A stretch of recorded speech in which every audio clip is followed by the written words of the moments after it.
if you start looking at the events of World War II, the Japanese had invaded China in '37. There was major engagement through Manchuria, and of course, after the fall of France and Holland and some of the European countries, that left their colonies in the Pacific fair game to be occupied. So there were major aggressive acts occurring in the Pacific.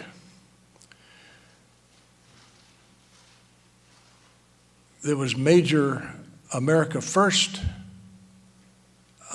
movement not to go to war. But Marc Wortman is from New Haven, Connecticut, has published a book earlier on the Yale guys, the aviators of Yale. And this is a marvelous study of American mentality as it faces war. Marc, I appreciate you coming up to Minnesota, over to Minnesota, and if you'd welcome Marc Wortman to talk about 1941.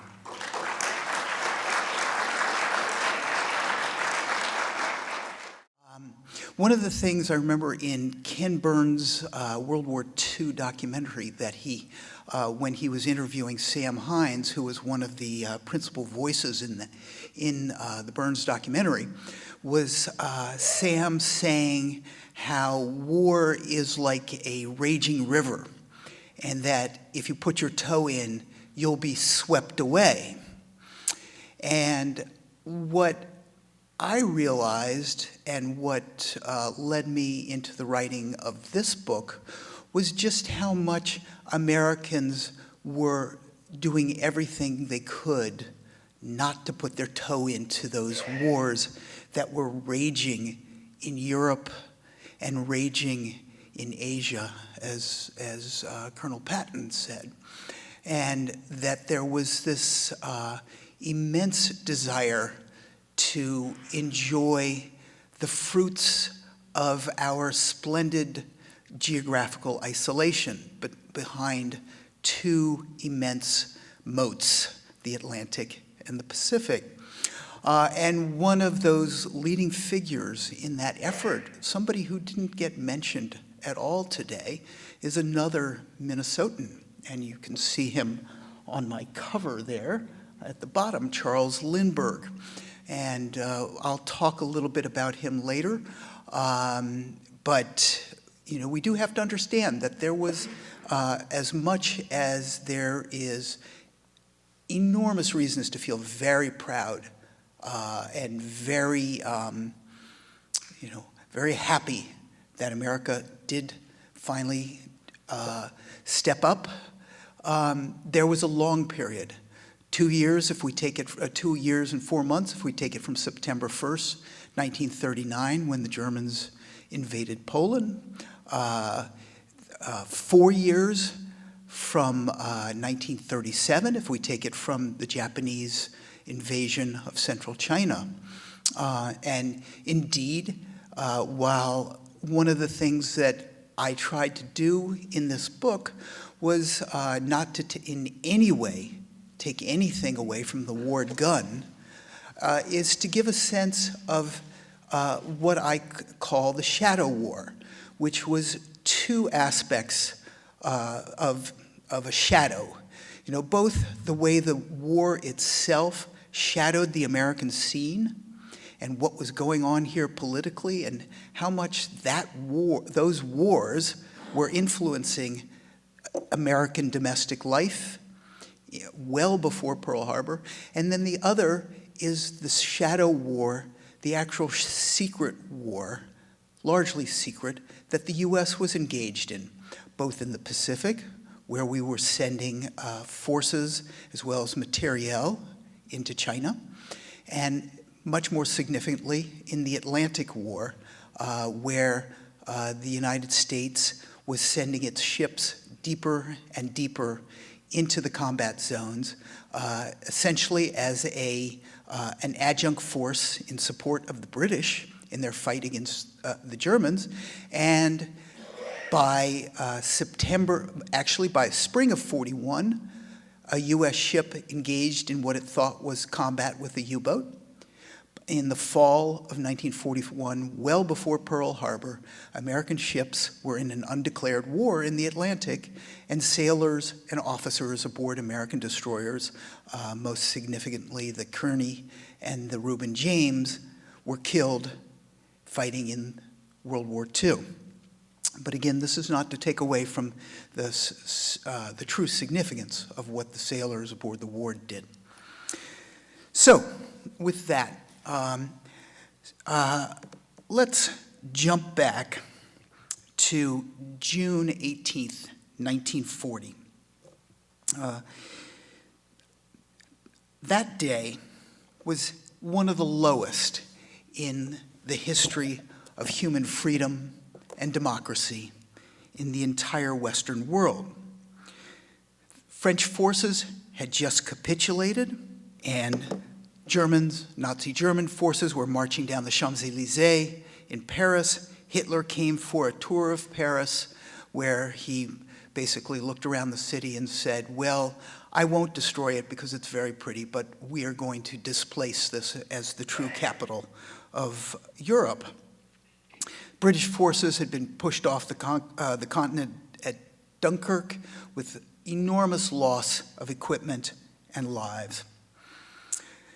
Hitler now occupied or had made vassal states of virtually all of Scandinavia and Western Europe, and Mussolini had his forces in the Mediterranean and North Africa. But on this lowest point in the history of democracy and human freedom was also a crucial turning point in the war. And that was thanks to 3 speeches. 2 remain among the most celebrated in the 20th century, and 1 is little known. Speaking in the House of Commons that day, the recently elevated British Prime Minister Winston Churchill warned that Hitler would shortly turn his full fury on the British Isles. And my wife absolutely insists that I not do a Winston Churchill imitation. So just imagine him kind of growling and giving his great Shakespearean actor's voice to it. Don't tell my wife I just did that. The Battle of Britain is about to begin. Upon this battle depends the survival of Christian civilization. He called for resistance, and he intoned, "If we fail, then the whole world, including the United States," and he wanted to make sure that we heard that, "including all that we have known and cared for, will sink into the abyss of a new dark age." And he roused his people for war. And despite their desperately depleted forces, he called for them to brace themselves for what he said would be their finest hour. Now, little notice is taken that in that speech, in the peroration, he said that should we fail, that in due time, the new world, America, would someday come to the liberation of the old. But plans were already in place to move the British Navy to Canada and the British government as well. Now, broadcasting that evening over the BBC from London, a then relatively obscure French general, Charles de Gaulle, also emphasized the global character of the war. And what he said was, "For France is not alone in her darkest hour." Of course, he was saying this in French, and well, I won't give you a fake French accent. And then he was launching Free France, the national army in exile. And he, too, looked across the Atlantic for help. And he said, "This war has not been decided by the Battle of France. This war is a worldwide war." And he, too, was speaking to the American people. Now, a few hours after de Gaulle and Churchill spoke, a third speech took up the baton across the ocean. And this one's little remembered today. It was a national radio address broadcast from a house actually near Yale University, my home city, New Haven, to the Americans who were watching this unfolding catastrophe in Europe. The man who addressed the nation was Henry L. Stimson. Stimson was a 72-year-old private citizen at the time, but he was widely regarded as the nation's elder statesman. He had held federal posts in every Republican administration since the Theodore Roosevelt administration, while moving in and out of a successful career as a Wall Street banking attorney. And interestingly, he took a break from that at age 49 to lead an artillery regiment on the Western Front in France. So he knew absolutely what war meant. And he served President William Howard Taft as his Secretary of War and President Herbert Hoover as his Secretary of State. He told his listeners that their country faced, quote, possibly the greatest crisis of its history, threatening the world based upon law and justice instead of force. With the world, with China and the Southeast Asia partially overrun by Japan, the world was now divided almost in two between fundamentally opposed camps. And echoing Abraham Lincoln, he warned, the world cannot endure permanently half slave and half free. The danger, he said, was clear. Should Britain fall and Germany take its fleet, quote, our men would soon be fighting for their own and our lives on American soil. The nation declared, he declared, was facing an emergency for which it was ill prepared, and still worse, prevented from facing by neutrality laws that Congress had expressly passed in the 1930s to prevent the U.S. from getting involved in foreign wars. And that was done with the anticipation that Europe was again going to fall into war. By law, the federal government could not arm belligerents. All war goods that were purchased by warring powers had to be paid for in full and in cash, and they could not be transported on American ships, nor could they be protected by American ships. In effect, while Hitler attacked and crushed the small nations of Europe, and Japan committed horrors in its occupation in China, the Neutrality Acts outlawed U.S. assistance to the victims of aggression. Stimson called for the repeal and the rearming of the British while also opening U.S. ports to their warships for repairs, fueling, and resupply. He called on Congress to permit sending weapons, munitions, aircraft to the Allies, and he said, in our own ships and under convoy. With Germany's Navy carrying out relentless attacks on the merchant convoys bringing goods across to England, he knew that this would almost inevitably lead to war.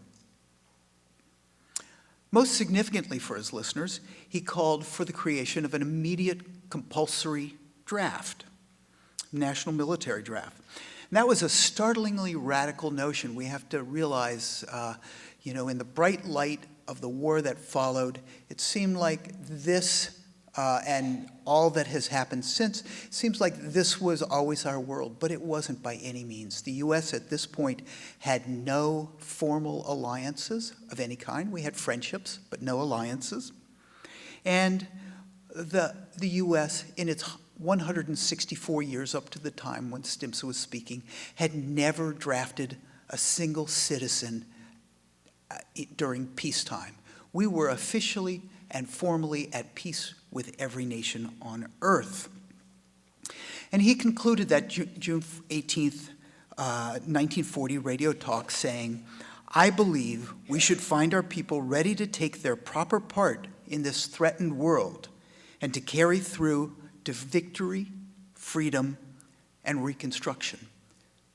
So he was not just talking about, repealing the laws and giving some support to the beleaguered British and Chinese. He was saying that we were going to fight and we were going to win, and not only that, we were going to reconstruct these the nations that had been destroyed by the war. I mean, this was when you think about how long that process actually ended up taking, this was an unbelievable process, or an unbelievable projection. Now, the amazing thing was that the very next day, President Roosevelt, Franklin Roosevelt, called Stimson, a Republican, and he asked him to become his Secretary of War, essentially telling him when Stimson asked, "I agree with everything you said in your radio address." And Stimson believed at that point that the president would soon declare war. Let's fast forward a year to June 1941. At this point, Germany had consolidated its hold on Europe, including over the previous few months, conquering Crete, Yugoslavia, Greece, Rommel was moving through the North African desert and threatened the vital Suez Canal. On June 22nd, 3 million Nazi German troops invaded the Soviet Union and were moving rapidly deep into the Soviet Union, and the expectation by all experts was that the Soviet Union would soon fall, just as the other nations had. In effect, Hitler now held from the Arctic Circle in the north to the southern shores of the Mediterranean, from the North Sea and English Channel and the coast of France, deep into the Soviet Union. So what was going on here at that moment? Well, we were Switzerland. Polls in the spring of 1941 found that 75% of Americans thought that the fall of Great Britain would pose a very serious danger to the United States. The same poll found that by more than 80%, Americans believed that no American troops should fight in a foreign war. I mean, you can't get 85% of Americans to agree that the sun rises in the east. And they were saying that by that much, that we should not go to war. Now, FDR had bravely instituted the draft. In fact, 1 week before his unprecedented unprecedented vote in his attempt to become a three-term president for the first time in history, he pulled the first lottery numbers for that first compulsory draft in American history, in peacetime in American history. Although Congress, in agreeing to allow him to raise a relatively small force, that none of the draftees were permitted to fight on foreign soil. So he made us, as he said, the arsenal of democracy. And via Lend-Lease, we were sending the British and the Chinese, and then eventually the Russians, enormous amounts of aid. But not in an American ship. None of it could go by American ship, and none of it could go under protection of the US Navy.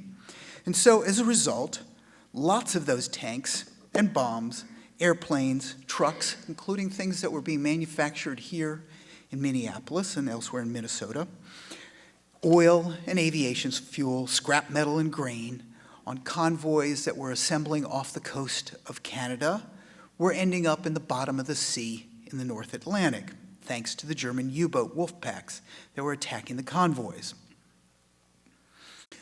A year after the fall of Europe, the U.S. was the arsenal of democracy and not the army of democracy. We were working very hard to give the Brits and the Chinese the weapons they needed, Stimson and others thought, to save our skins. Now, why was the United States so isolationist? What were the forces? Why weren't we coming to the aid of the beleaguered British and Chinese and the crushed small nations of the world? Why, when word was filtering out about the atrocities and horrors against Jews, against the Poles and others, against the Chinese in Nanking, why did we remain the arsenal and not the army of democracy? Now, we often think of isolationism as being sort of the extremes, and there were extremists. There were people like Father Coughlin, who was a true sympathizer to the Germans, and he had an important follower. Philip Johnson, who plays an important role in my book. Philip Johnson was already very well known as the creator of the Department of Architecture and Design at the Museum of Modern Art that introduced the international or modernist style of architecture to the United States, and he was famed as a tastemaker. But in 1932, when he was doing these exhibits for the Museum of Modern Art, he was also going over regularly to Germany, and he went to a rally with Hitler even before he became chancellor, and was completely smitten by him. He became a devoted Nazi. He returned for Nuremberg rallies, and then he was an acolyte or follower of Father Coughlin, and went as a reporter for his newspaper with the German army during the initial invasion of Poland in 1939. But there were others. Of course, there was the Communist Party, which right up until June 22nd, 1941, when the Nazis invaded, were saying that this was an imperialist war in Europe and it was not the United States' business to get involved. But there were also people who were in what we would call more moderate positions within the American political landscape. There was the Oyster Bay Roosevelts. Ted Roosevelt Jr. and his sister Alice were very active in the isolationist movement. There were all kinds of reasons they did that.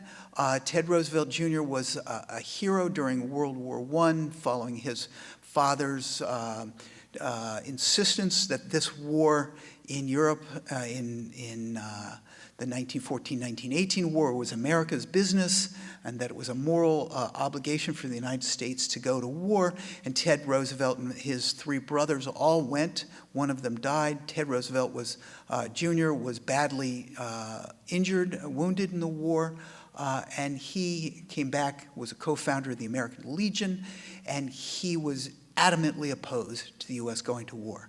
However, to his credit, he did return into the Army well before Pearl Harbor, and famously was the fighting general at Utah Beach, famously portrayed by Henry Fonda in The Longest Day. But there were others. Norman Thomas, the perennial Socialist Party candidate. Herbert Hoover, the Republican president who preceded FDR. American colleges were hotbeds of anti-war fervor, in some ways almost as much as they were during the Vietnam era.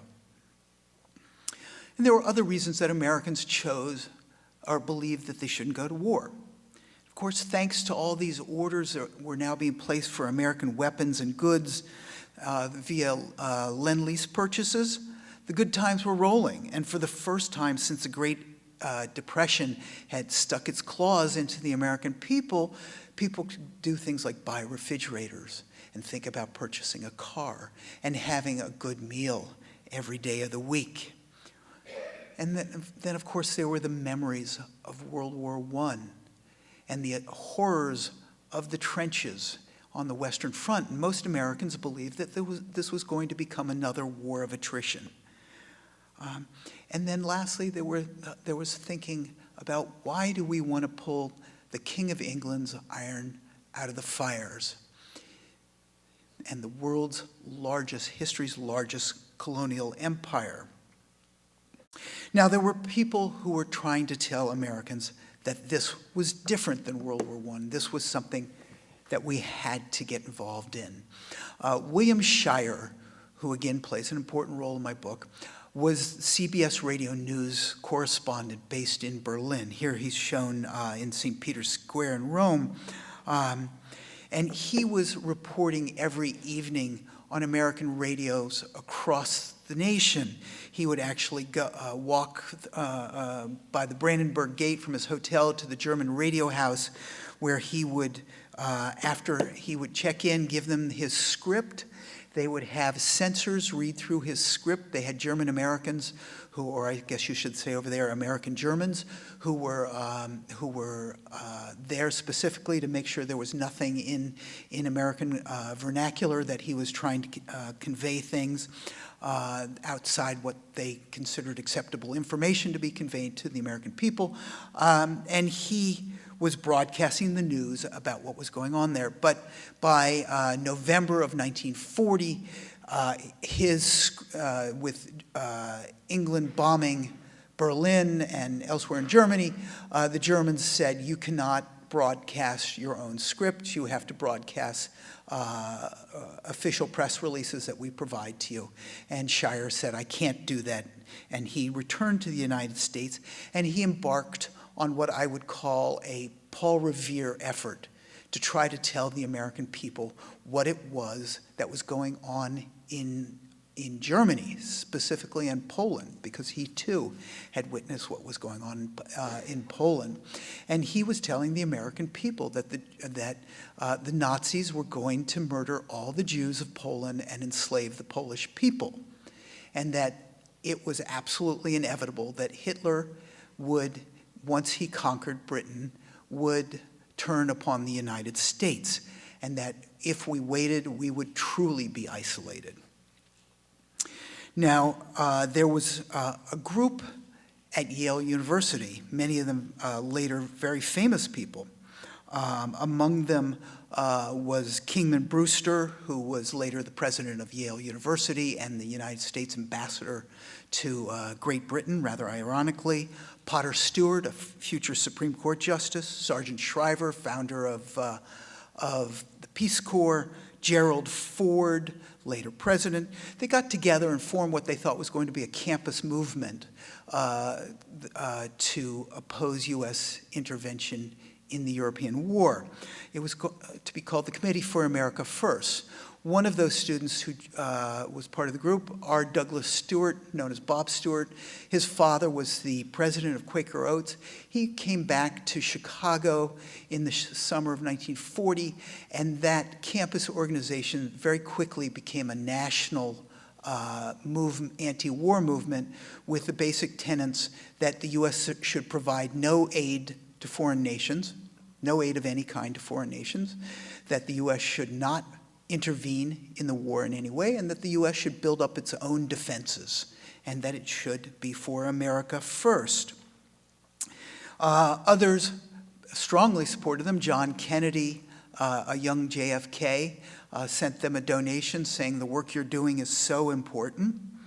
But when Charles Lindbergh became the spokesman for the Committee for America First, it exploded into being the largest anti-war organization in America, in American history. Lindbergh spent quite a bit of time in Germany. He had gone initially to do as an invited guest to do an aviation inspection tour of Germany, of German air industry. And this was actually with Hermann Goering's express intent of tricking Lindbergh into believing that their aviation industry was massively farther ahead than that of any other nation on Europe. And while the German industry was ahead, the amount that they were ahead was way, way overinflated. Lindbergh returned to Great Britain and told Ambassador Joseph Kennedy about what he'd seen, and convinced Kennedy that there was no chance that Great Britain could withstand the German Air Force. And Kennedy then became a defeatist, convinced that the British would not withstand the Germans. And Lindbergh even planned in 1938 to move to Berlin. He was searching for a house. He and Anne Morrow Lindbergh were searching for a house to move into when the Anschluss took place, and he decided that it would be wiser to return to the United States. And when he did, he began a campaign, first a personal, individual campaign, and then joining with America First, to convince Americans that this war in Europe was not their business. The America First rallies with Lindbergh speaking drew tens of thousands of people. They had a Trump-esque quality to them. They were raucous. There was a lot of anti-immigrant sentiment expressed.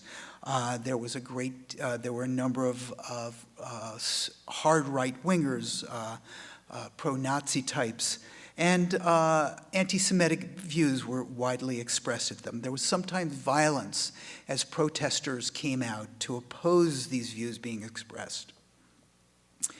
Now, as 1941 unfolded, the year became a duel between Lindbergh, perhaps the most respected American outside of government, and FDR. Now, FDR did everything in his power at the White House to try and bring Lindbergh down. He sicked J. Edgar Hoover and the FBI on him to dig up dirt on him. They were tapping his phones. And they actually could not find anything, but FDR was convinced that Lindbergh was, as he said, a Nazi. Now, there was another shadow war that was going on actually here in the United States, and that was a cloak and dagger war with foreign agents from Germany, Britain, and Japan.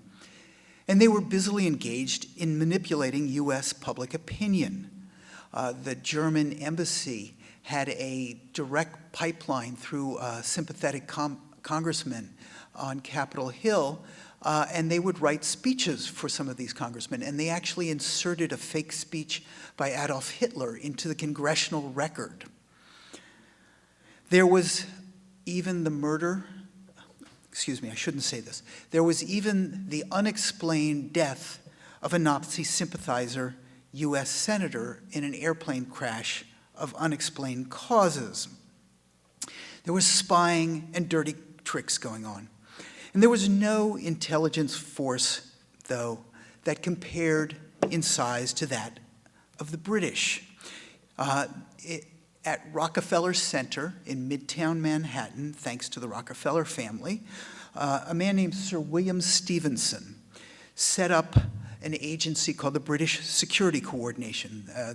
Their huge offices in Rockefeller Center on Fifth Avenue had a little plaque outside the front door that said British Passport Control Office. But he was a James Bond figure. And in fact, Ian Fleming, who came over and was an intelligence officer for a period in the US, worked with him and drew upon him as one of the sources for James Bond. They set up a school for spying across the border from New York State in Canada to teach agents how to wiretap, how to break into offices, how to break into safes and leave no traces. They sent protesters in to break up America First meetings, and they planted stories in the United States newspaper via sympathetic journalists. They also forged documents trying to convince American people that the Germans intended to attack the Western Hemisphere. And FDR, in a speech in June or late May of 1941, brandished a map, and he said, "I have a map right here was produced in secret and captured by sources I cannot reveal, that shows exactly the German plans for conquest of South America." Now, that map had been passed to him by J. Edgar Hoover, And J. Edgar Hoover had received it from unnamed sources, but FDR had always told him, cooperate as closely as possible with the British security coordination. And FDR surely knew that this was a forgery.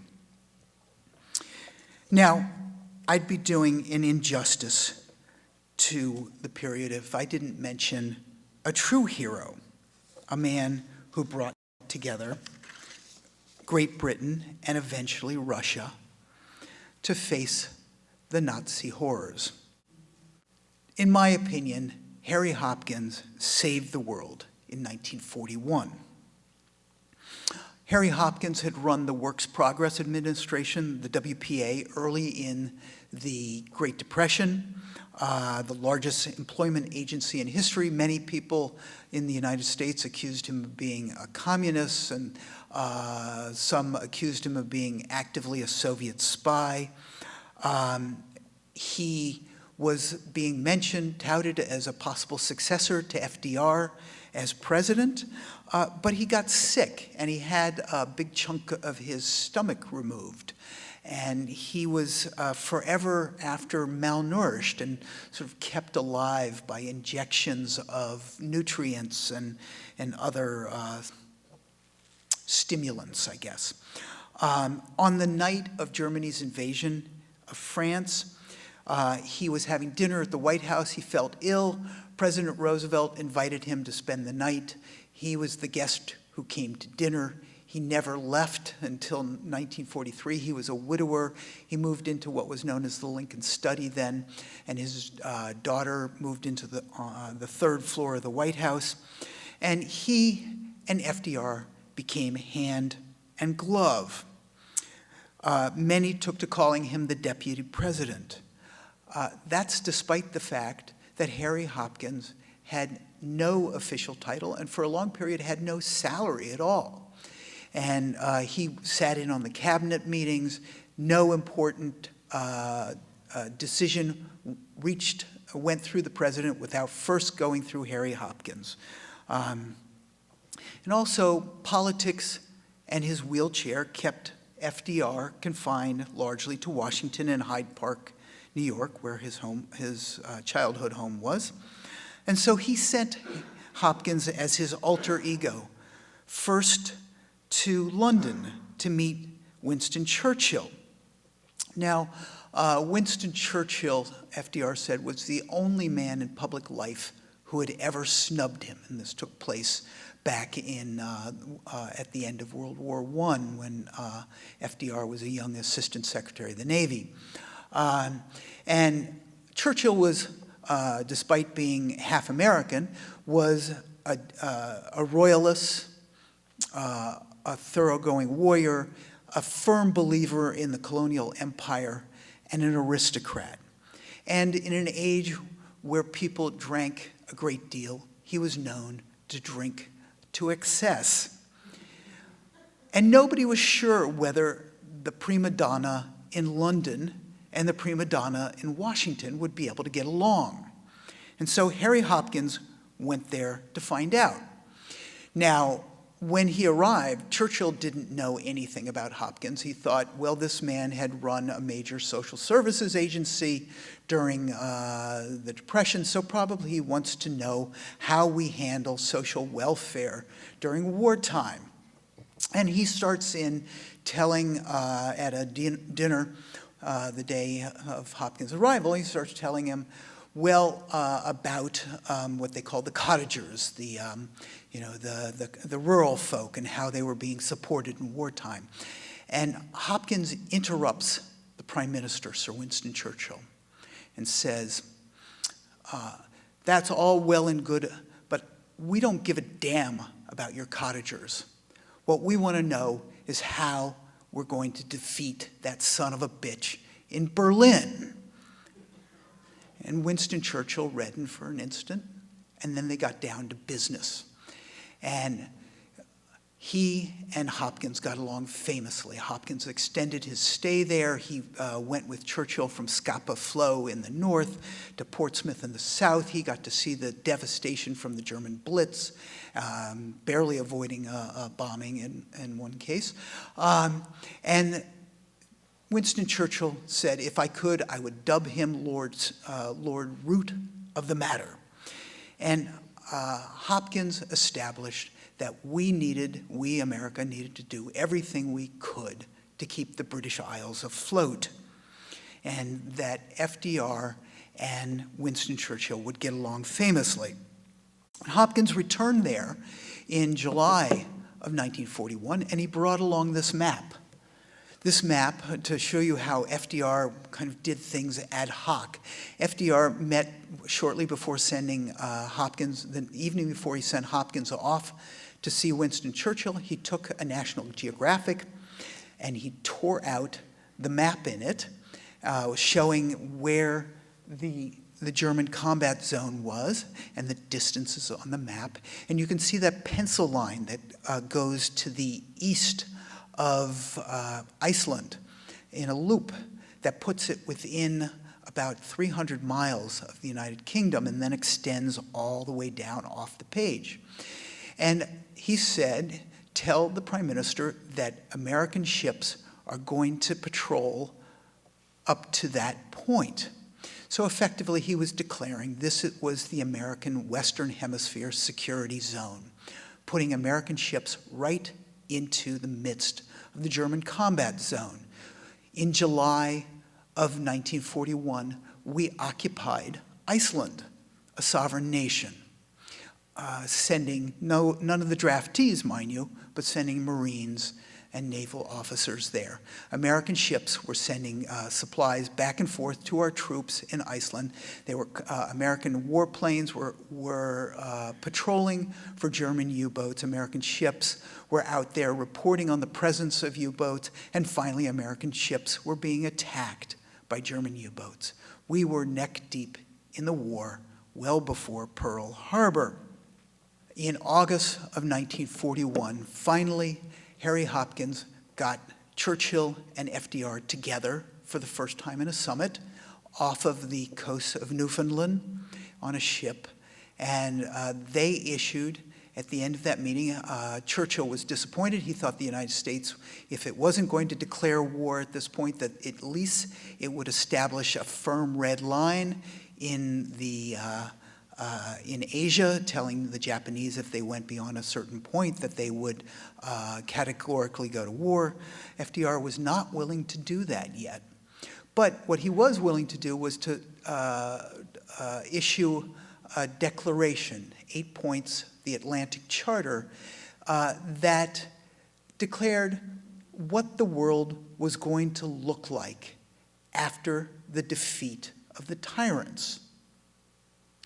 You know, he was making quite clear that there was going to be a defeat of Hitler and of Japan, and that after that, the world was going to have a new order, and it was going to be shaped in the way that the United States insisted, which was effectively no longer having colonies, and that there would be a United Nations enforcing this new order. Now, FDR was willing to issue this, but he was not willing to enter into any kind of formal alliance at this point. He wasn't willing to go to war at this point. Now, shortly after this, Harry Hopkins went and met with Joseph Stalin. Now, to most Americans, Joseph Stalin was the devil incarnate, and most Americans had a great deal of trouble distinguishing between the horrors that Hitler was visiting upon Europe and the horrors that Joseph Stalin was visiting upon the Baltic states and Ukraine and the people of Russia. But Harry Hopkins and FDR believed that Russia fighting Germany and defeating the Germans in the East was decidedly in American interests. And so, but most advisors to FDR were saying that the Soviet Union was going to fall within 2 months of the invasion. Harry Hopkins went to see Joseph Stalin over cigarettes and vodka. Stalin and Hopkins got along very, very well. Stalin explained to him precisely what was going on. He told him how even though bombs were falling on Moscow, that they would be able to hold off the German army into the spring. And they were moving their industries to the east beyond the Urals, and that they would be able to continue to fight, but that they needed specific materials in order to continue that fight. And Hopkins sent back word about this to FDR. And FDR, over the objections of his own military advisors who thought that there was no chance that the Soviet Union could withstand the Nazi onslaught, he said, we need to provide materiel and weapons to the Soviets and the Red Army. And indeed, that is what happened. But what he did kept the British and Russians and Chinese from losing. But to win, the U.S. entry into the war was going to be necessary.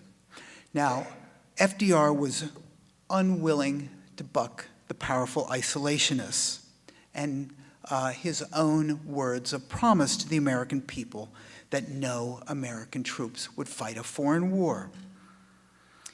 He was perhaps a Hamlet when the world needed Henry V, and he was unable or politically unwilling to fire the first shot until he said the American people pushed him into war. Now, shockingly, the shots that finally brought the war out of the shadows were not German. The U.S. did go to war. Pearl Harbor was attacked today 75 years ago. The U.S. declared war, and we fought as part of that awesome alliance that won World War II. So go buy the book. No. And thank God for that. Okay, so with that, I'll read a few scenes that take place the day before the attack on Pearl Harbor. I'll talk about somebody named Takeo Yoshikawa, who was the Japanese Navy's master spy on Honolulu, working out of the Japanese consulate, where he was known as Tadashi Morimura, a vice consul. And I'll also talk about Charlotte Coe. I was privileged to talk with Charlotte before she died. Charlotte was an 8-year-old living on Ford Island. Let's see. I took this photograph out at Pearl Harbor.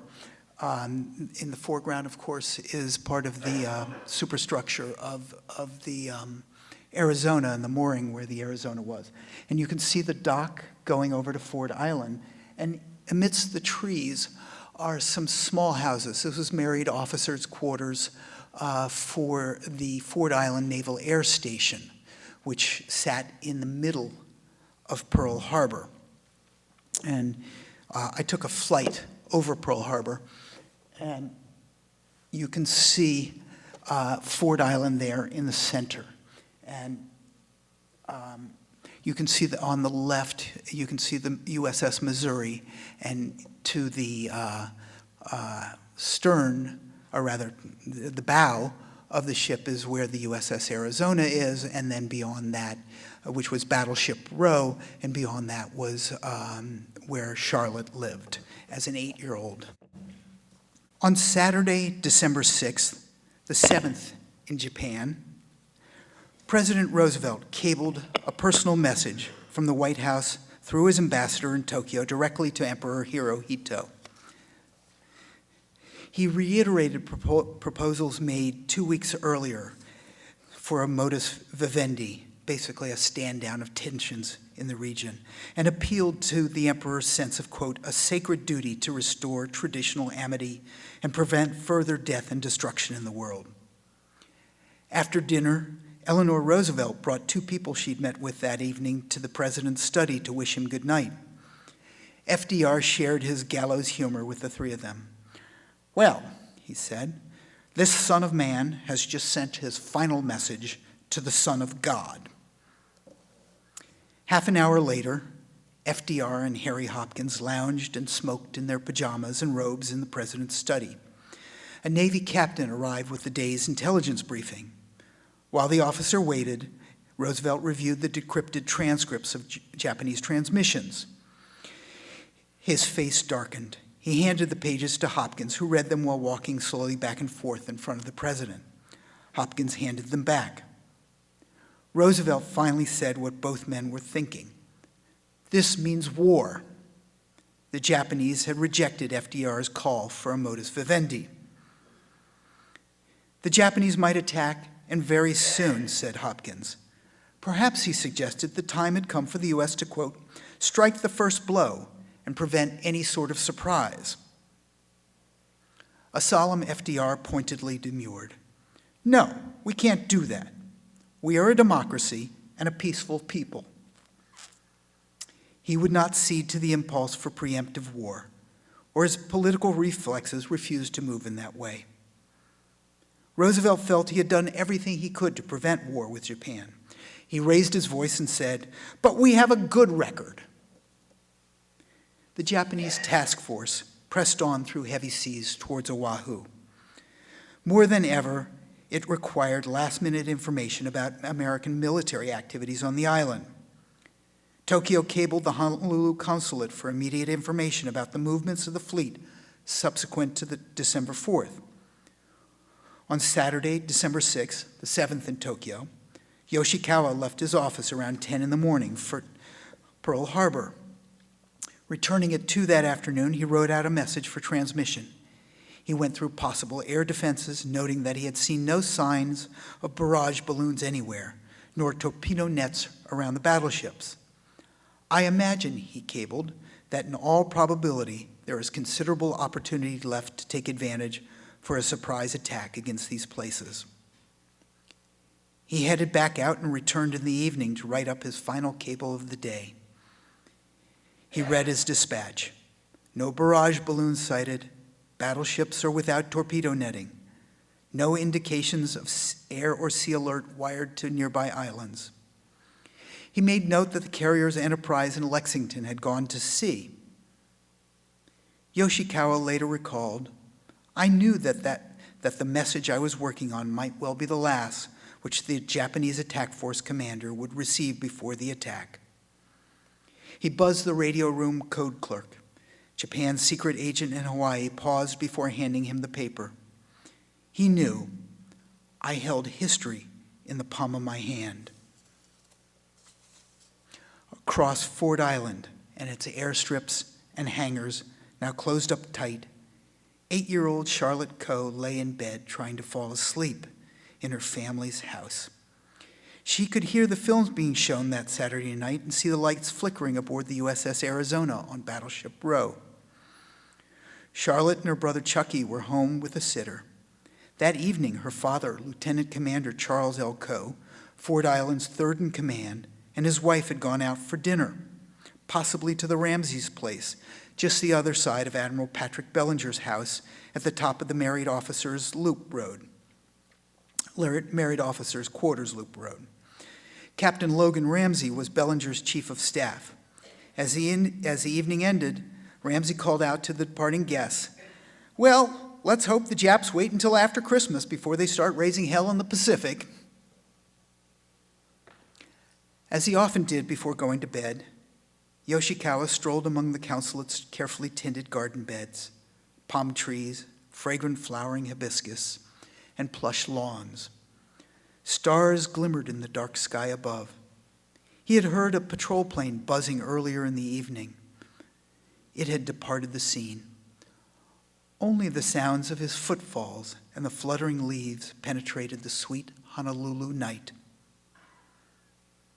It was a quiet Saturday night, he observed, and all seemed normal. Thank you.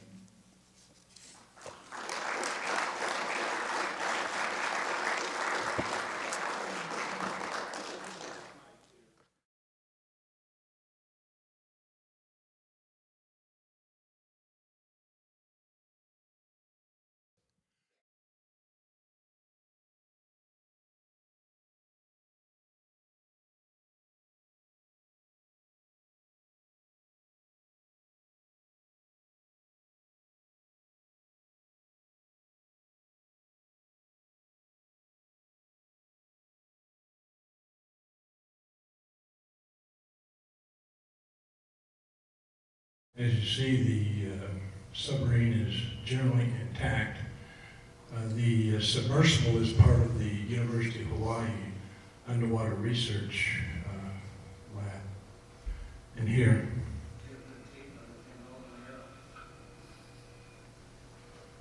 oh yeah, that's you can see the whole. Did you see this before? no, I hadn't. I hadn't seen it before. As you see, the date on this was done on August 8th of '05, when the first discovery of it. Oh, yeah. There you see, Yeah, there's the old. the shot holes put in by the Ward's number 3 gun, right? Number 3 gun, yeah. It was on the starboard side.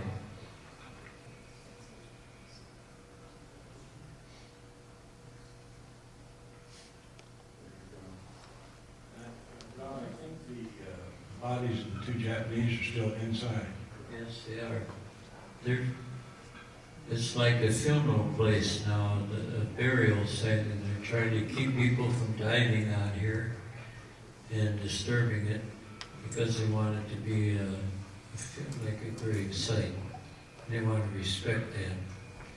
And Japanese, now that they know who they are exactly, some of the relatives wanted to visit this, so they came and they charged them $15,000 to be able to take the University of Florida, or not Florida,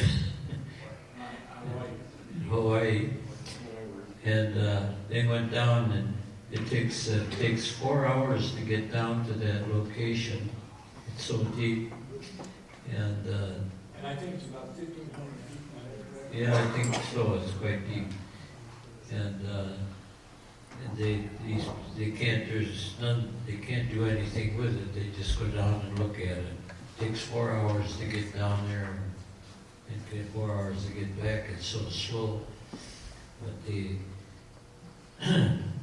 thing that the college there at Hawaii has equipment, and they, in fact, is for that equipment that goes down to look, it was accidentally discovered by that equipment, and they were finally glad because it took until about 1952 before they discovered it.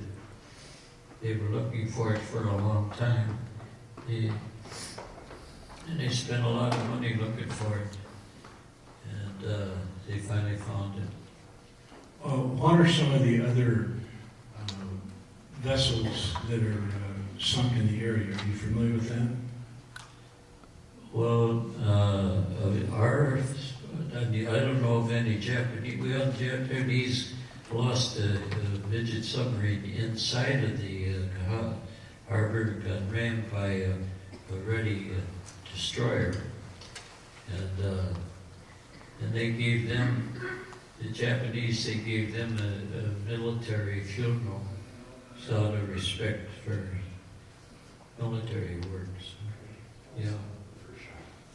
Yeah, the first shot was, our captain was only captain on our ship, and we were patrolling out there in this, there's this 2 square mile area, restricted area. People can't go in there to fish, and our ships go in and out, have to come in, and our submarines have to come in on surface, and we just kind of escort them, make sure what's going on there. And our captain on the ship was only captain one day before he had the opportunity to fire on this submarine that we caught up on the surface.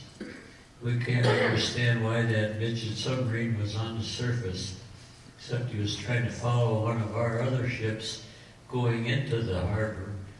And they have these midget submarines because they know that the harbor is so shallow that he couldn't get in with a regular submarine.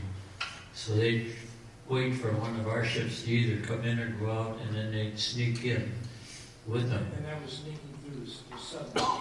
Yeah, right. Well, they have to, there's a subnet there. It's really not a subnet, it's anti-torpedo net, but it works like a subnet too. You have to open it up.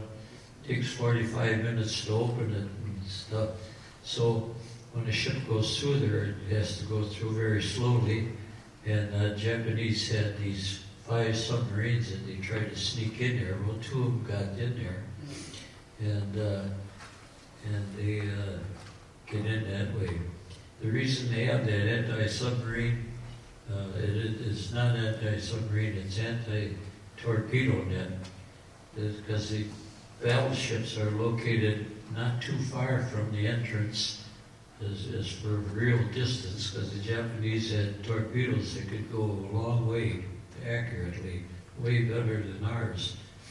And of course they had this, so they couldn't come up and shoot from that distance all the way to but they never had the opportunity to do that. 2 of them got inside, and one of them was hit by one of our ready destroyers inboard there. And the other one, we found out later on, had gotten in and had gone over near our ammunition dump. And after it had sunk, after it fired its 2 torpedoes in the battleship Oklahoma, and then they just went down and laid on the bottom, because it's only 45, 50 feet deep, and we never knew what happened to them. We didn't know what happened to them. Then they discovered one time there was a big disaster in Hawaii where the ammunition dump, it actually blew up by accident. Then what our ammunition handlers made a mistake and dropped something, and it set off the whole thing. It sunk a bunch of our LSTs. I think 7 of them were sunk. We lost 100 and some people on shore, and other people on the LSTs. And so later on, and they didn't say anything about that. That was never made public. And that was after Pearl Harbor's a couple of years. And so they were going to clean that up, get rid of all those LSTs that were sunk in there. And as they're lifting all that wreckage up, they bring this other wreckage up, and it happens to be the Japanese submarine. That's how they discovered what happened to that. They had been looking for it for years. Let me just add this. These 2-man submarines, they had 2 torpedoes in them. Is that correct? That's correct. Right in the bow. Right in the very front of it. The 2, or one right on top of the other. And there were 2 men, crew, an officer, and the enlisted man. And they were about 80 feet long, and they were just a long hollow tube. So when we punched a hole in it with our 4-inch gun, it just let, when they went down to when they started to sink after we had killed the 2 men in there, it started to go down. And then, of course, the sea went right in through that little hole and filled it all up, and it was going down in a circular motion, so we didn't know. It didn't sink right where we hit it or we shot it. It just continued going down, and in that depth, making a circle, and wound up in an unknown location. And they looked for it for years. And University of Hawaii discovered it accidentally when they're underwater. When the submarine was sighted, you were already at general quarters. Is that correct? Yeah, that's right. Because one of our ships that came out to do some mine sweeping, they were going to mine sweep the area. They did it every morning to make sure our ships wouldn't get hit by these floating mines. But we were kind of unhappy to find out that we were out there patrolling all week long, find out there could possibly be mines in there. Made us a little nervous. But they didn't find any mines. They didn't find any. But they noticed the periscope in the water about 2 o'clock, or about 4 o'clock in the morning, yeah. And they called us because we were on patrol out there anyway for all week. What kind of patrol were you doing? Just back and forth in front of the channel? Just keeping people out of there and escorting our own ships in and out for the. It's a 2 miles restricted area. And what had happened is, after we had fired at the enemy submarine, we noticed there was a Japanese, local Japanese fishing boat in that area. Now the local people know they're not supposed to be in there, and we checked our log and noticed that we had chased them out of there once before. So we were wondering what's going on. What are they doing out there? Well, we didn't realize we were going to go over and chase them out. When we went out to chase them out, they took off, tried to run away from us, and we followed them, caught up to them, and we put 2 shots over their bow, and they flashed up a white surrender flag. So our captain was wondering, well, what are they surrendering? Who are they anyway? And then we found out that we couldn't talk to them and find out anything because they only spoke Japanese to us. And about that time, there was another one of our boats that went around the island checking to make sure you can't just land on an island in Hawaii without permission. And so they were just completing their circuit, and we wired them and told them to come over and arrest these people. And they arrested them, took them under arrest in Honolulu. And we didn't know what happened to them. We never found out. But we thought later on they were there helping the Japanese midget submarines. Because what had happened, there were 26 Japanese submarines, full-size submarines, about 10 miles out, and they launched these 5 submarines. And we didn't know they were out there. And of course, they were just waiting out there in case anybody escaped the bombing, that then they would be able to torpedo them. This all figured out after the war. And they didn't try to sink us because we weren't a worthy enough target. The Japanese had orders to use their torpedoes on capital ships. The aircraft carriers what we were after, but there were no aircraft carriers in there at the time, or battleships, and that's the way they... No, that's all right. After the war, one of those midget submarines ran aground, and near an airfield, Army airfield, and he was going to abandon ship and swim ashore, he and his partner. But his partner drowned, I guess, because he never made it to shore. And the officer, Kuzo Sakamaki was his name, he got ashore, but then he looked back and he had determined to blow up his boat so we wouldn't capture it. And he tried to swim back, and he almost drowned. And then he got washed ashore, and they got picked up by Army patrol on the beach. And of course, they kind of revived him because he was almost drowned. Then when he came up, stood up while he was begging them to shoot him because it's not good for the Japanese to surrender. And as a matter of fact, he was captured, And then he was mounted up in Wisconsin in an Army personal worship his place. He was actually at Camp McCoy, that's now Fort McCoy. Yeah, I guess that's right. I didn't know that. He was there for a year, and then he finally was sent down to Texas for the rest of the war. But the Japanese totally disarmed they didn't want anything to do with him. He was a no person. And he became the first Japanese prisoner of war of World War II. Yeah, you can't surrender. They write you off like you never existed. And they just totally disowned him.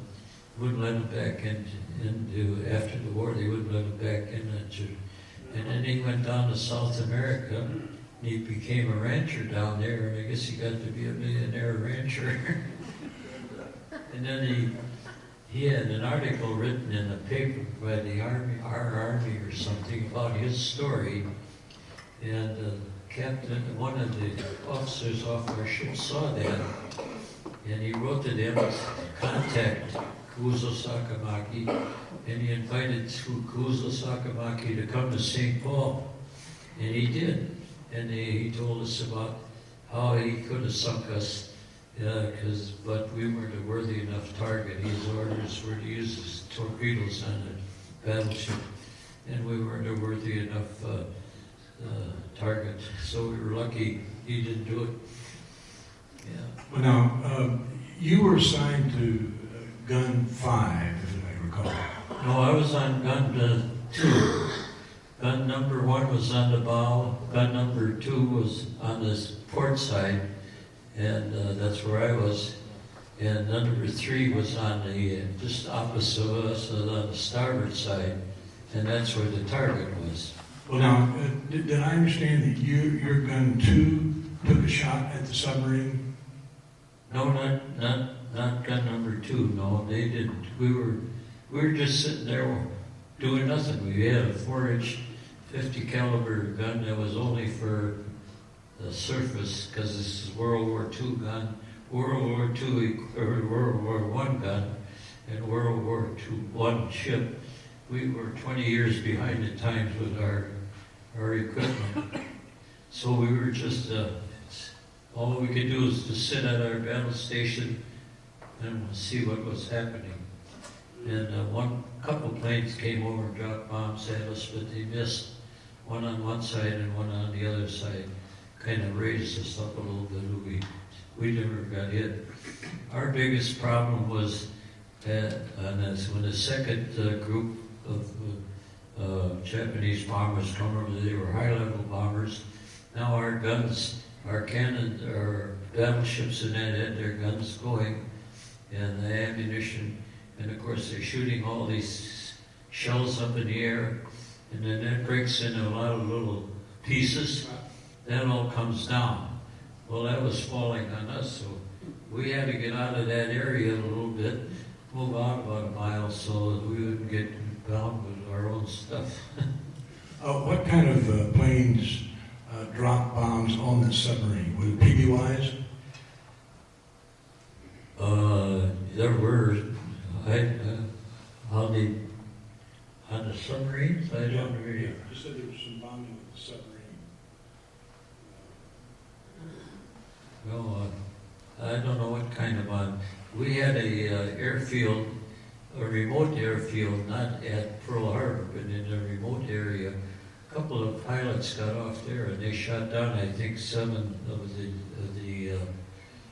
the Japanese planes. The Japanese, in the first part of the bombing, the first half, they only lost 6. I think it was 5 or 6 planes. And then there was a 15-minute interval, and then another big group.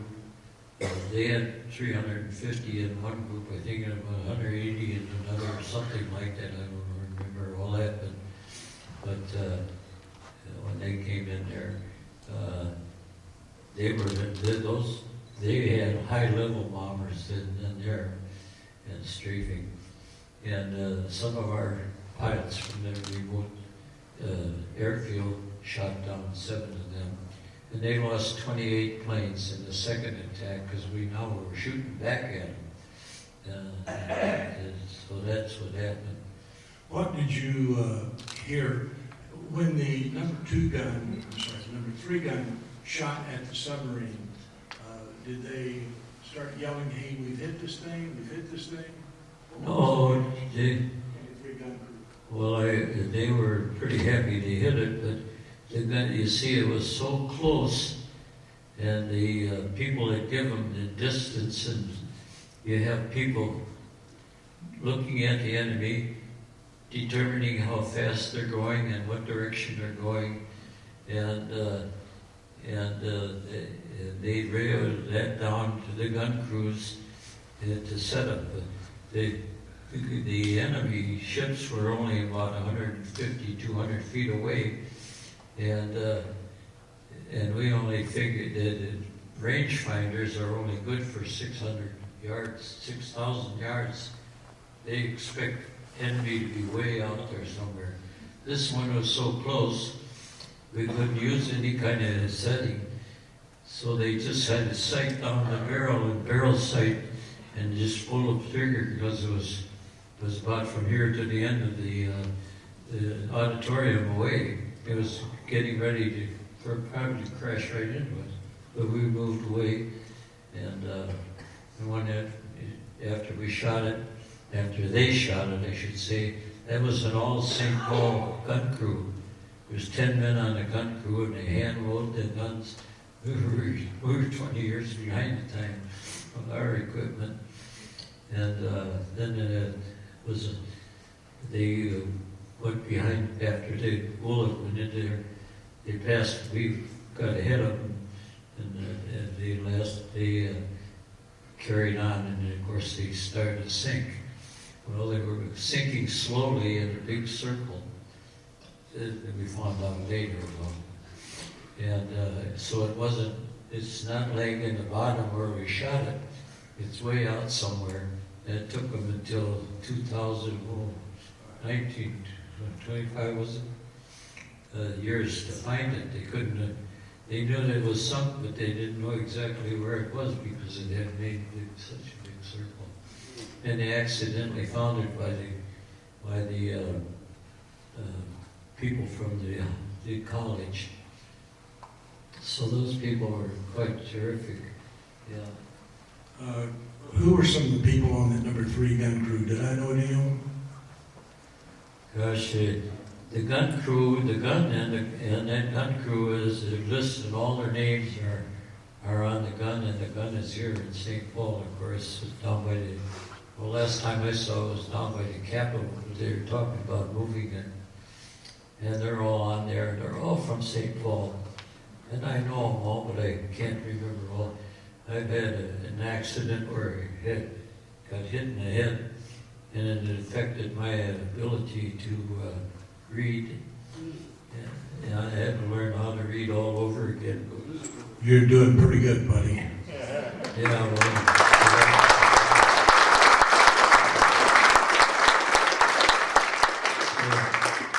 So if you want to see it, you can go down. It's supposed to be moved up on the property here, but they've been arguing back and forth about it. Well, I will tell you, I actually drove by it this morning, and it's where it was when you spoke of it. Still down by the Veterans Building, yeah. That's a good spot for it, really.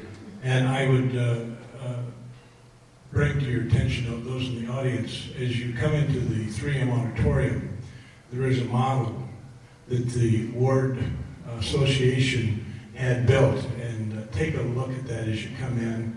And opposite that is an exhibit that Doug Becky put together from the Minnesota Military Museum of many artifacts from the attack on Pearl Harbor, and they're described. So, you know, I actually wasn't supposed to do this interview with you.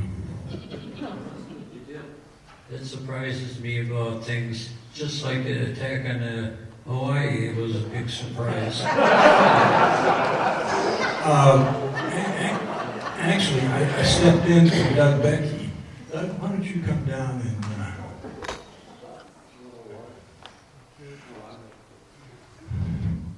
Is there anything else that you'd like to say to the audience in your recollections from 75 years ago today?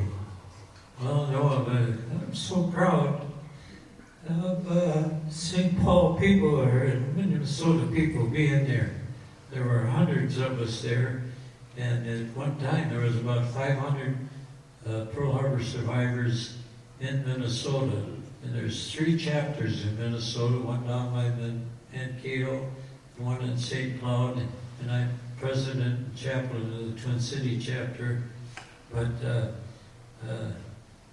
we don't have meetings anymore because they're all dead except a couple of us. One other guy, and I don't know what's happened to him, he's probably sick. He can't have meetings anymore. So I'm all alone.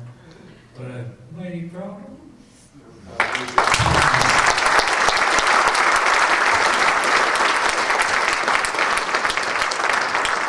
Are there any questions from anybody in the audience?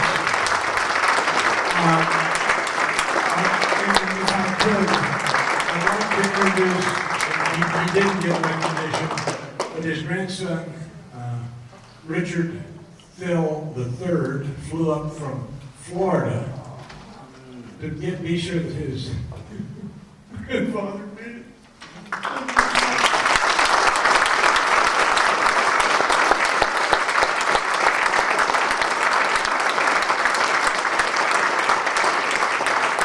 Any questions from anybody? Have I missed something? Anybody? Well, listen, I'd like to make a comment. When I was only 16 when, or how old was I? 15 when I joined the reserve. Because then I joined the reserve, and I have to tell you a story about it. I wanted a cap like this. Was that going to be to attract the girls? Oh, of course. And that was just to wear around the neighborhood and really cool, you know. But then my father worked for the Northern States Power Company, and he told me he had a fellow there that was an officer for the Naval Reserve. And I asked him, could he get me a cap like this? The officer said, well, no, I can't do that. But if you're 16 years old, you get the whole uniform. What a way to trap you in on it. Where did you drill as a Naval Reserve unit?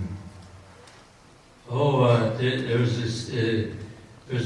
a building underneath the Wabasha Street Bridge. It belongs to the University of Minnesota, and they keep their boats there, the row on the river, you know, those long boats. And we had the second floor there, the 27th and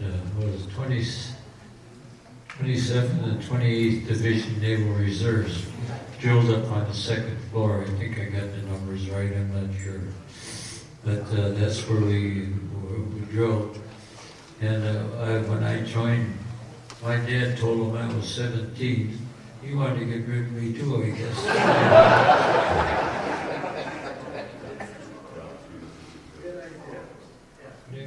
Why don't you put your cap on? This is the cap from 75 years ago. This was the one he got with the rest of the uniform. And he keeps it.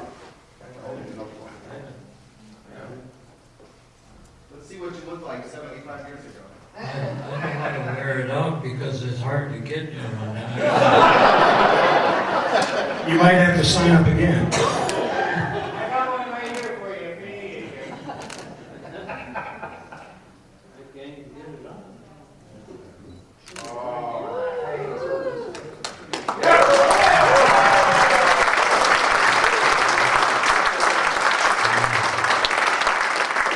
I was happy to get it, but I had to, you know, when you get the uniform, you have to stencil your name on every piece of the uniform. And on your underwear and on your everything. And I didn't know how to do that, but I had a brother that knew how to do all that stuff. He was older than I was and smarter. He did it. He worked in a business where they made parts for Navy guns crews, I guess, over in Minneapolis somewhere. And he didn't have to go to war, but he worked harder than I did. Made a lot more money too. But when I first joined the seamen, you were apprentice seaman. Then when we went on active duty, they automatically raised you up to a second-class seaman, and the pay was $21 a month. And they used to pay you twice a month, on the 5th and the 20th of the month. The officers would come aboard, and to get your $21, they had to give it to you twice, 2 times. You get $10 and a 50-cent piece, and each time. And because I was a minor, I had to send $10 home, and maybe send $10 home. And they said, and the rest of it you could spend it any way you want to. Of course, things were a lot cheaper then too. Yeah, things were cheaper, but we couldn't hardly get to the Dairy Queen from when you're patrolling out on the ocean. Can you tell us about when you were mobilized as a unit? I think you went from St. Paul over to Great Lakes to kind of train as a unit. Yeah, we went on a 2-week cruise.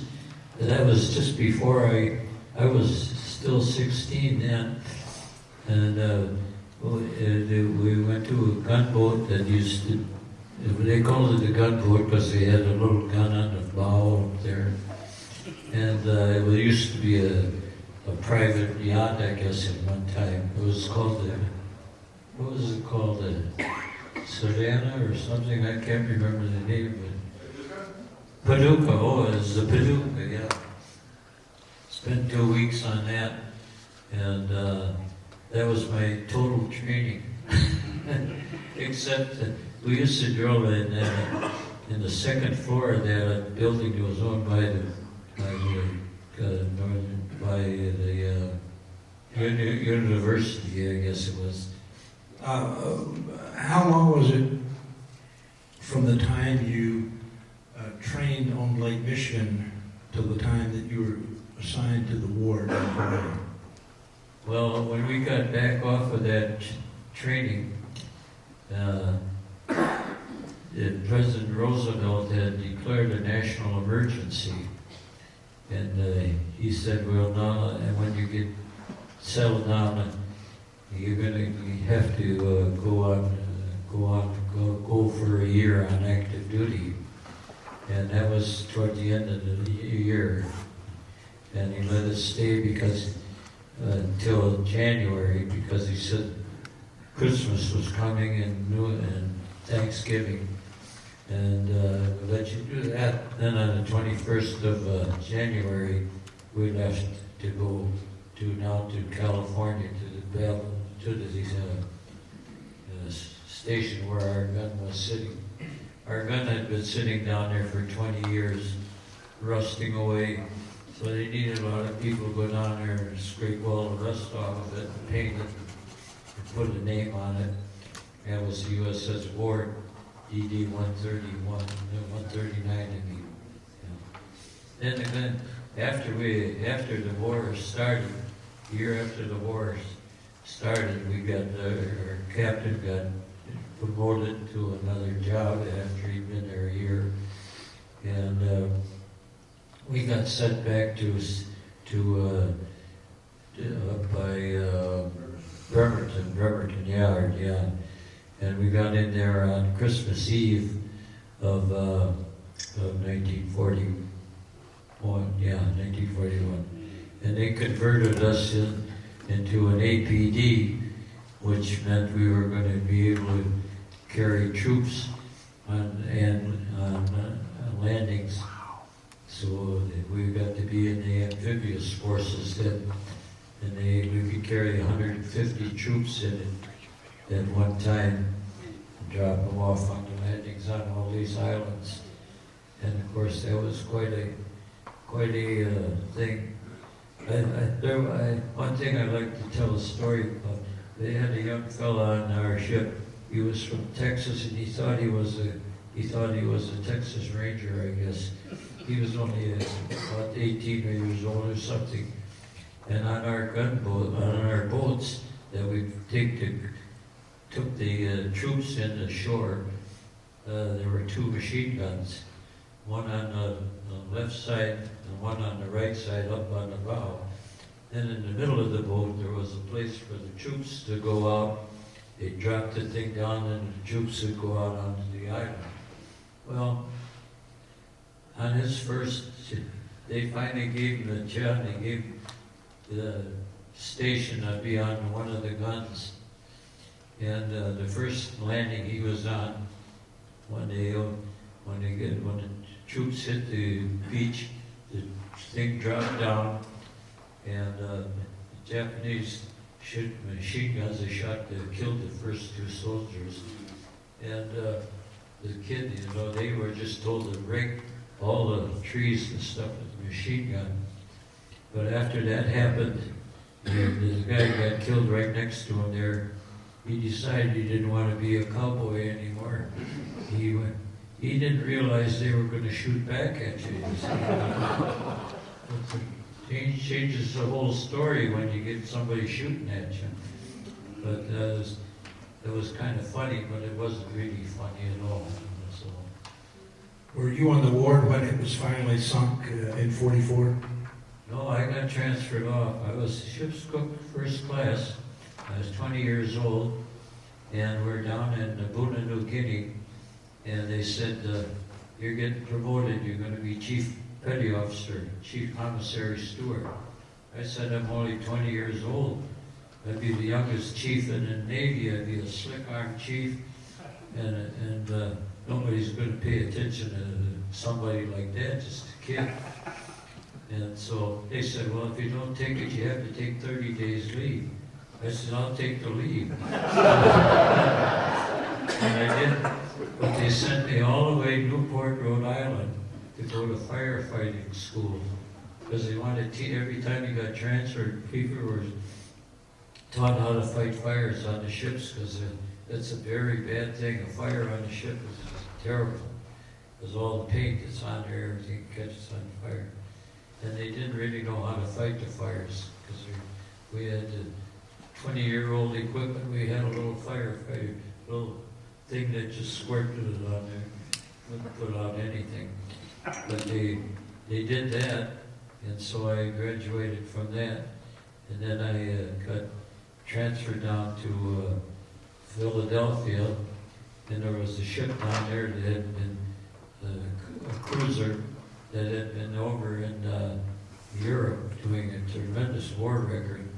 They got hit by a radio-controlled bomb by the Germans and killed 190 of their men. And then they were back, and they got back all the way on their own to Philadelphia. They were working on it, and I got assigned to that ship.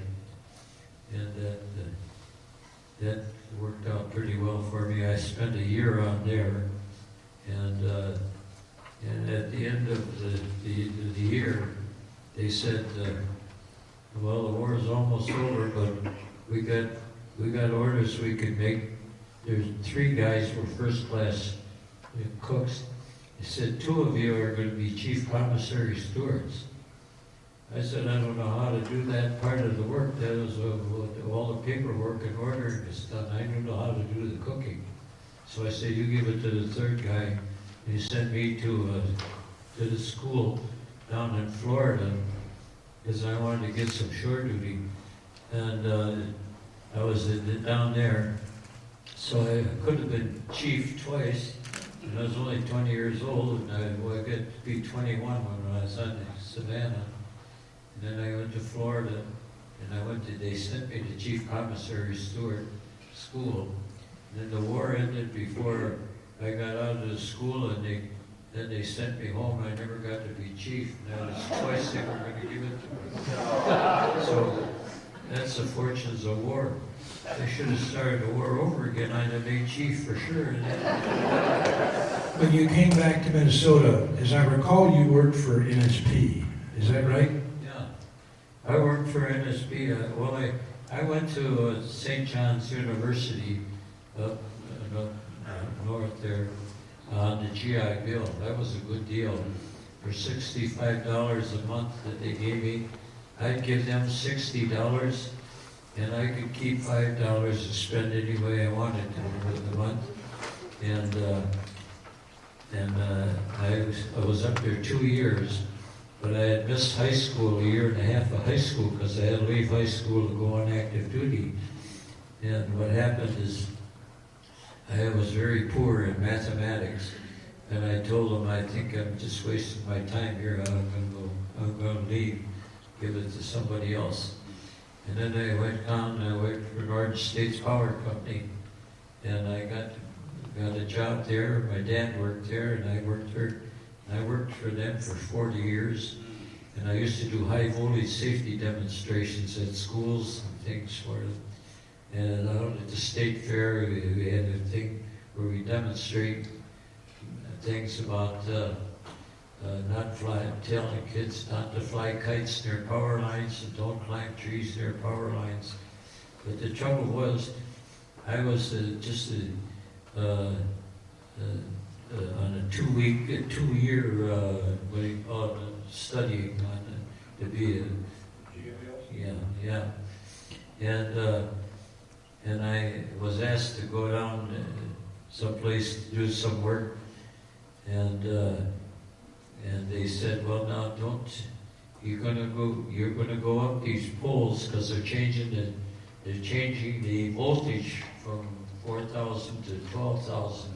So they had transformers up there that were connected, and I had to go up and disconnect the old ones and connect the new ones on about 9 poles.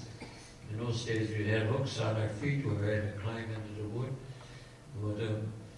And I finished those 8 poles, and they said, well, first of all, you don't have to wear rubber gloves because the line is dead, and you make the changes up there. Well, I went up there, and it was fine. I did those 8 poles. Then I came down, and they sent me, we said, one more pole over in this other location. And I went up there, and I found out the hard way that the line was not dead over there. And what it did is I got electrocuted, it burned my thumb and index finger off. Working in a civilian life is dangerous, more dangerous than war. But it electrocuted me, stopped my heart, stopped my breathing, and I was dead up there on a 40-foot pole. And my partner came up with his gloves on. He gave me artificial resuscitation up there, and he revived me, and he got the Edison life-saving medal for saving my life. And then I worked for the power company. I was in the hospital for 4.5 months. It took a whole year to heal up the burn on my leg. And so that worked out pretty good. I got a nice job working in the office, a white-collar worker. And I worked for 40 years. And how old are you now? How old? Oh man, I'm up. See, I have to stop and think. I can't believe it's 93. 93, I think. Is that right?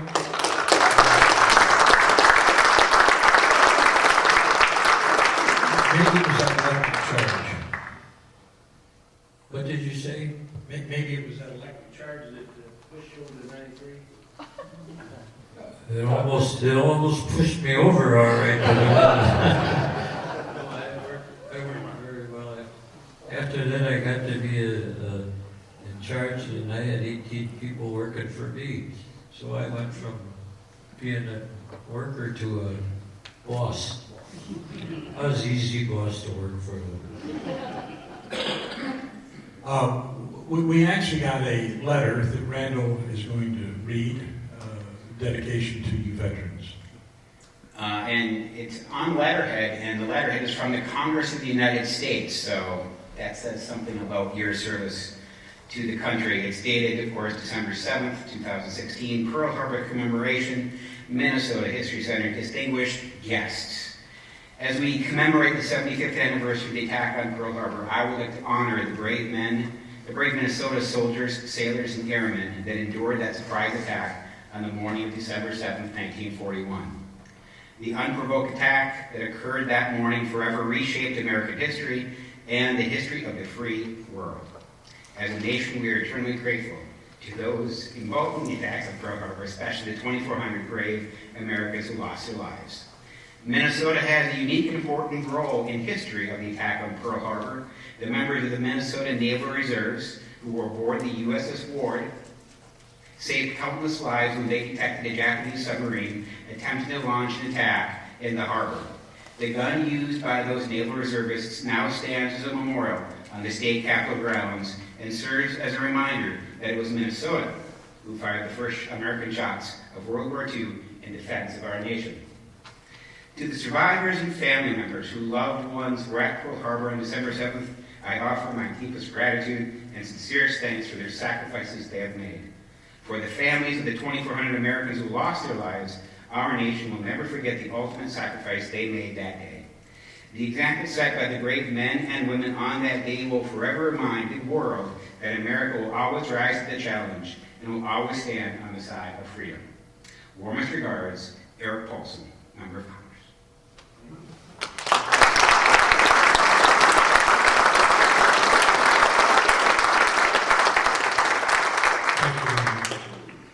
Again, are there any questions in the audience? Yes, ma'am. It's more of a comment. Here, let me bring this over to you.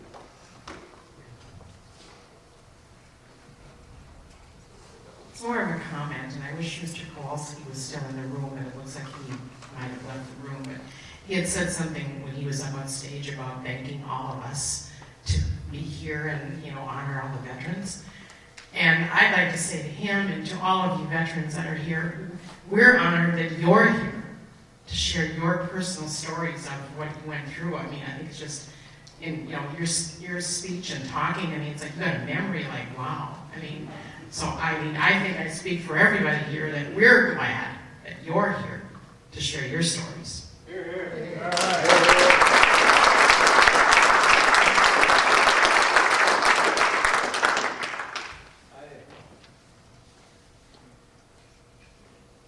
I spoke in the high school one time, and they asked for a lot of questions,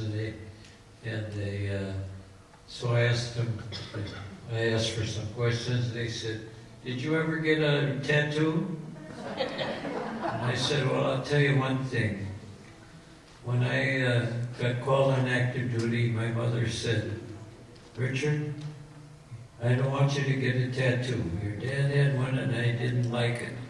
I said, 'Don't worry about it. I'm afraid of the needle. I wouldn't get one if I had to.'" She was happy, and I was happy. So. But your comments are echoed by everyone in this room and many people in our nation, so yes. Well, listen, let's end up now.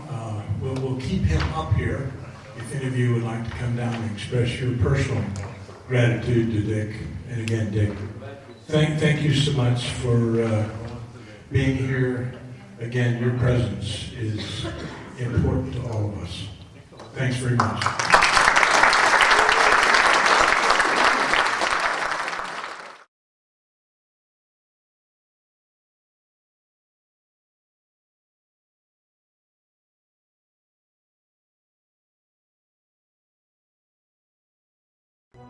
Support for this program provided by viewers like you. Thank you. Additional support provided through the Catherine B. Anderson Fund of the St. Paul Foundation.